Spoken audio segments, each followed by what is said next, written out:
नमस्कार दोस्तों, आप सभी का स्वागत है आपके अपने YouTube channel Ashok Chawla education पर। दोस्तों, आज हम जिस लेसन प्लान के साथ मिल रहे हैं वो है पर्यावरण यानी इन्वायरमेंट का लेसन प्लान, और इसका प्रकरण या शीर्षक या टॉपिक आप कह सकते हैं तो वो है हमारा पर्यावरण।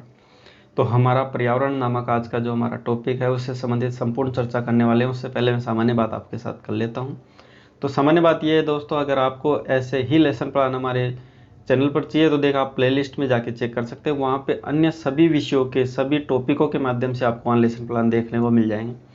फिर भी अगर किसी बच्चे को कोई अपना प्रकरण या टॉपिक नहीं मिलता है तो आप हमारे को कमेंट के माध्यम से कर सकते हैं, या फिर हमारे जो व्हाट्सअप नंबर होते हैं वहाँ पे व्हाट्सअप कर सकते हैं विषय वस्तु के साथ, ताकि वो जो लेसन प्लान या प्रकरण टॉपिक है वो आपको 24 घंटे में आपको उपलब्ध करा दिया जाता है।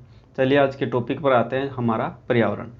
तो पाठ्य योजना स्टार्ट करते हैं तो सबसे पहले आपको ये पता होना चाहिए कि आप जब कक्षा में प्रवेश करते हो बच्चों को छात्र अध्यापक के रूप में आप पढ़ाने के लिए, तो सबसे पहले आपको ब्लैक बोर्ड स्किल दिखानी होती है, जिसमें आपको विद्यालय का नाम अंकित करना होता है, कक्षा अंकित करनी होती है, क्लास, विषय, दिनांक, दिवस, अवधि। ये सामान्य बात को आई होप आपको पता भी होगी, लेकिन नहीं पता हो तो भी आपको ये पता रखनी है कि आपको जाते ही सबसे पहले ब्लैक बोर्ड स्किल करनी होती है, जिसमें ये ध्यान रखना प्रकरण का नाम उस समय नहीं लिखा जाता है। प्रकरण केवल प्रकरण लिख के छोड़ दिया जाता है। प्रकरण का नाम आप तब लिखते हो जब आप उद्देश्य कथन करते हो, यानी उद्देश्य कथन करते समय जैसे ही आप प्रकरण का नाम उच्चारित करते हो तो यहाँ पे नाम लिखते हुए ही उच्चारित करना होता है। ठीक है, उसके बाद बात करते हैं, देखिए उद्देश्य के बारे में, जो कि होते हैं दो प्रकार के उद्देश्य विशेषतः पढ़े जाते हैं, जिसमें पहला है सामान्य उद्देश्य, दूसरा है विशिष्ट उद्देश्य। देखिए जो सामान्य उद्देश्य वो हमारे विषय से संबंधित होता है, और जो विशिष्ट उद्देश्य होता है वो हमारे प्रकरण से संबंधित होते हैं। तो सामान्य उद्देश्य की बात कर लेते हैं सबसे पहले, कि छात्रों में पर्यावरण के विषय की बच्चों में जानकारी देना, छात्रों में पर्यावरण विषय के प्रति रुचि को जागृत करना, पर्यावरण से मानव जीवन पर होने वाले प्रभावों के बारे में बताना, एवं पर्यावरण संरक्षण की जानकारी बच्चों में देना। अगला जो है पर्यावरण के प्रति प्रेम वह चारों कौशलों का बच्चों में विकास करना। यानी लेसन प्लान को पढ़ते समय बच्चों के 4 कौशल हैं, जो सुनना, बोलना, पढ़ना, लिखना, इन सभी चारों कौशलों पर प्रभाव विशेष प्रकार से देखा जाता है। चलिए आगे बात करते हैं विशिष्ट उद्देश्य, जो कि हमारे टॉपिक से रिलेटेड है, हमारी प्रकरण या शीर्षक से रिलेटेड है। इसमें ध्यान रखने वाली बात है कि इसमें मुख्यतः 3 से 4 आपको उद्देश्य इसमें लिखने होते हैं, जिसमें पहला देखिए छात्रों में पर्यावरण के प्रति विषय जागृत करना, यानी विषय के प्रति बच्चों में जानकारी देना। दूसरा है बच्चों को पर्यावरण के अनु या असंतुलित जो भी संबंधित जानकारियां हैं उसके बारे में बताना, एवं असंतुलितता को जो दूर करने वाले जो उपाय हैं उनके बारे में बताना, एवं छात्रों को अपनी परिवेश के बारे में जानकारी देना कि आपका परिवेश किस प्रकार है, किस प्रकार का होना चाहिए, किस प्रकार की जो प्रॉब्लम्स है उसको किस प्रकार ठीक किया जाता है। ठीक है, उसके बाद अगला बिंदु है शिक्षण में सहायक सामग्री या टीचिंग एड किस प्रकार अन्य प्रकारों से इनको जाना जाता है। इसका मेन मतलब यही है कि इसमें छात्र अध्यापक द्वारा जो पढ़ाते समय पाठ को प्रस्तुत करते समय जिन जिन चीज़ों की सहायता ली जाए, जिन जिन वस्तुओं की सहायता ली जाती है, वो सभी चीज़ें क्या कहलाती है, टीचिंग एड कहलाती है। जिसमें चौक हो गया, डस्टर हो गया, श्यामपट्ट हो गया, संकेतक हो गया, आप लपेट फलक भी लिख सकते हो, और आप चाहते हो तो इसमें चार्ट पत्रों का प्रयोग करके बच्चों को दिखाना चाहते हो तो इसमें चार्ट पत्रों का भी आप प्रयोग कर सकते हैं। चलिए उसके बाद वाला बिंदु देखते हैं, जो कि है पूर्व ज्ञान। किसी भी पाठ को पढ़ाते समय बच्चे का प्रीवियस नॉलेज होना बहुत ही आवश्यक है। इसमें देखिए बच्चों में पूर्व ज्ञान होगा तो ही आप नवीन ज्ञान यानी अपने पाठ को पढ़ा सकते हो। जैसे सभी छात्र पर्यावरण के विषय में सामान्य जानकारी रखते हैं, अच्छे से रखेंगे, क्योंकि जिस परिवार जिस परिवेश में वो रहते हैं वो सभी पर्यावरण के अंतर्गत ही आते हैं, तो बच्चा सामान्य जानकारी उसकी रखता है। चलिए सामान्य जानकारी अगर बच्चे में है तो आप पाठ का प्रस्तावना प्रश्न रख सकते हैं। तो छात्र अध्यापक द्वारा अगला कथन रखा जाता है प्रस्तावना प्रश्न। इसमें 2 कॉलम विशेषतः बनाए जाते हैं। पहले होता है छात्र अध्यापक क्रिया, दूसरा होता है छात्र क्रिया। देखिए छात्र अध्यापक क्रिया में तो छात्र अध्यापक अपना टॉपिक या शीर्षक निकलवाने के लिए बच्चे से कुछ प्रश्न करता है, और छात्र क्या करता है, उन प्रश्नों का उत्तर देने का प्रयास करता रहता है। जिसमें पहला प्रश्न देखिए, आप किस देश के निवासी हैं, तो बच्चा जवाब दे देगा भारत देश के निवासी। दूसरा देखिए, भारत में आप कहाँ रहते हैं, गांव या शहर। ठीक है, यहाँ पे डिवाइडेशन किया गया है गांव में या शहर में ऑप्शन के रूप में। तो बच्चे मान लो बोल दिए गांव, इसमें आप शहर भी कर सकते हो, कोई दिक्कत नहीं है ना। ठीक है, तीसरा प्रश्न, आपके गांव के चारों ओर क्या क्या हैं, तो कोई बच्चा बोलता है बाग है, कई बोलते हैं स्कूल है, हमारे खेत है, कोई बोलता है सड़क, तालाब, नदी, झरने इत्यादि। बालकों का मूड है, कुछ भी बोल सकते हैं अपने अनुसार।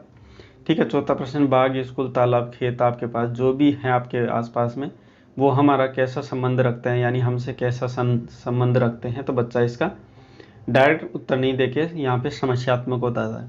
और जहाँ पे बच्चा प्रॉब्लमेटिक होता है वहाँ पे छात्राध्यापक द्वारा उद्देश्य कथन किए जाते हैं। जैसे, प्रिय छात्रों, आज हम हमारा पर्यावरण विषय पर विस्तार से अध्ययन करेंगे।